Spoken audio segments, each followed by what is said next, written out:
Pessoal, muito bem. Então vamos dar sequência aqui à nossa aula, certo? Bom dia a todos. Vamos dar sequência aqui à nossa aula, onde nós falávamos sobre a importância da mitologia grega. Então nós temos aqui um pequeno mito a respeito da fuga de Ícaro e Dédalo, que eram pai e filho, lá da ilha de Creta, certo? Onde o rei Minos comandava, portanto, a cidade. Ele havia mandado construir um labirinto, onde o próprio Dédalo, que era o pai do Ícaro, construiu esse labirinto.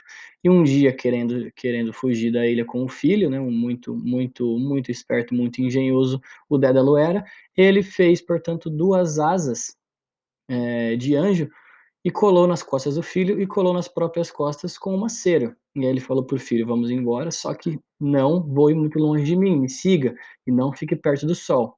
Claro que o filho Ícaro vai desobedecer as ordens do pai, vai querer voar mais do que ele consegue, mais longe do que ele pode, e vai ir para perto do sol. A cera, portanto, começa a derreter, as asas se descolam das costas dele, e o Ícaro cai no meio do mar, onde até hoje existe uma ilha chamada Icária, que seria supostamente o lugar onde o Ícaro caiu, no meio do mar, certo? Os gregos, pessoal, então eles criam esses mitos para poder entender alguns aspectos da vida humana, algumas características da vida humana. Qual característica que o Ícaro, portanto, ele carregava em si, para ele ter tomado essa atitude de desobedecer o pai? Hein? Vocês vão pensar sobre isso e vão responder a pergunta aqui da página 7, ok?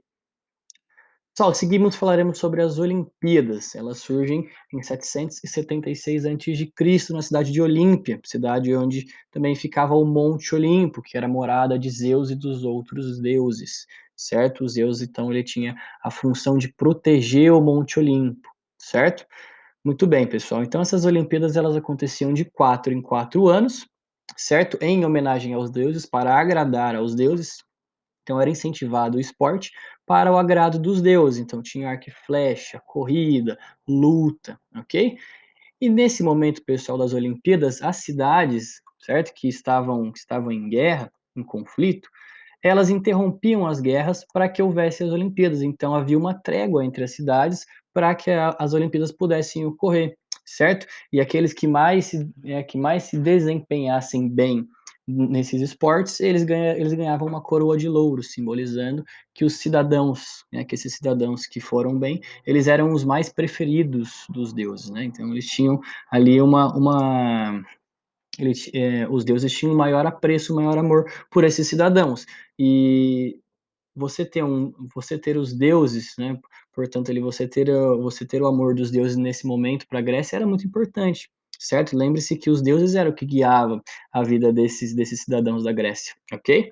Então, tá aqui a importância das Olimpíadas. Pessoal, os anos passam, certo? Em 393 agora depois de Cristo, percebam aqui, ó, 776 é quando as Olimpíadas começam a acontecer de 4 em 4 anos. Já em 393, com o imperador Teodósio, certo? Agora já sobre a influência romana, então agora a gente tem a fusão entre a cultura grega e a cultura romana, formando agora o Império Romano, uma cultura greco-romana. E se já é depois de Cristo, então significa que o cristianismo já existia e ele vem a ser, portanto, a religião oficial da época, daquele período. E aí o imperador ele considera, pessoal, as Olimpíadas uma festa pagã, ou seja, que fugia aos costumes do cristianismo. Ele ele considerava, portanto, uma prática que não era de acordo com os dogmas do cristianismo. E aí ele suspende os jogos. Eles só vão voltar a acontecer agora só no século XIX, ok? Quando eles são reestabelecidos novamente. Pessoal, dito isso então sobre as Olimpíadas e o incentivo ao esporte para o agrado dos deuses nesse momento, vocês vão pesquisar então, portanto, aqui, certo? Na atualidade, certo? São iniciados com uma cerimônia e uma tocha que acende o fogo olímpico, ok? Eles vão pesquisar de que forma o fogo olímpico está relacionado à mitologia grega, né? Qual que é a importância dele para a mitologia, e vocês vão responder no caderno também, claro que vocês não vão se reunir porque vocês não estão em sala, mas vocês então vão responder direto no caderno, não precisa copiar, de que forma esses Jogos Olímpicos criavam uma unidade, criavam traços em comum entre as cidades-estado gregas, certo? Para que servia, portanto, ali os jogos? E na atualidade, a gente tem uma unidade?